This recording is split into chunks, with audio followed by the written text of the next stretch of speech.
गणपती बसतात किंवा गौरीचं जेवण असतं, गौरीच्या जेवणाच्या दिवशी तर 16 भाज्या, 16 प्रकारच्या कोशिंबिरी असा आहार बनवला जातो, कारण का ती आपल्याकडे येणारी माहेरवशीण असते.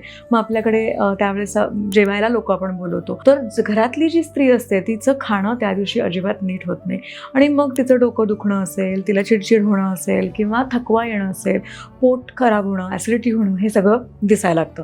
तर ते होऊ नये म्हणून प्रत्येक स्त्रीनी ज्या दिवशी आपल्याकडे घरामध्ये काही मोठे स्वयंपाक आहेत, नैवेद्याचे स्वयंपाक आहेत, तर दिवसाची सुरुवात करताना थोडेसे नट्स भिजत टाकावेत. बदाम, अक्रोड, काळ्या मनुका हे रात्रभर भिजत ठेवाव्यात. त्या सकाळी उठल्यावर त्याचं सेवन करावं. जर तुम्हाला दूध पचत असेल तर अर्धा कप दूध, त्याच्यामध्ये तुम्ही बदामाची पावडर आणि खारकेची पावडर असं टाकून ते दूध घ्यावं.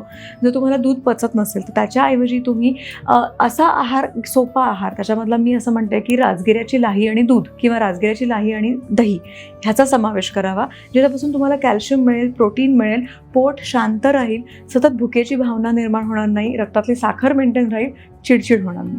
आणि मग ऑफकोर्स सगळ्यांची जेवणं झाली कीच घरातली स्त्री जेवायला बसते, तर मग त्यावेळेस जो काही आहार बनवला असेल तो तिने घ्यावा. पण सकाळी उठल्यावर रिकाम्या पोटी नैवेद्य स्वयंपाक बनवू नये.